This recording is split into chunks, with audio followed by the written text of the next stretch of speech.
I have been meditating on the idea of work for a bit, and I have some contemplations that I want to share. Number two, God is not enthusiastic about spiritual work and apathetic or indifferent about secular work. You know, there's a way we can think that God holds great regard for the work that pastors and missionaries do, but is detached from the work that the tailor does or the work that the data analyst does because those jobs are not inherently spiritually profitable. There's no correlation or direct link between the tailor making clothes and the person wearing it going to heaven.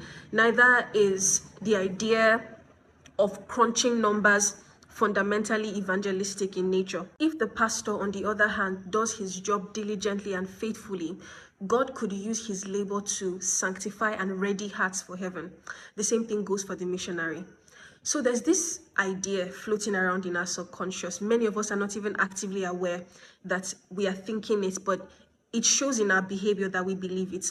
This idea that God sees certain work as worthy, and so he cares much for it and is devoted to it. You know, the work of ministry, the work of preaching and teaching, the work of reaching the lost. These are the works that have eternal consequence. So they are the works that really mean something to God.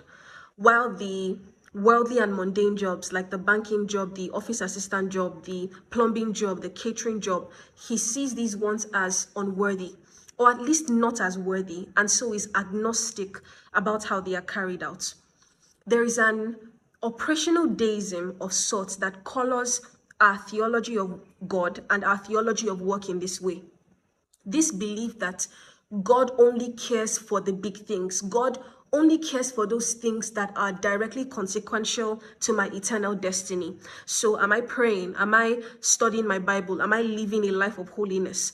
God cares about those things and holds me accountable for how I steward my spiritual life. But what about my 9 to 5?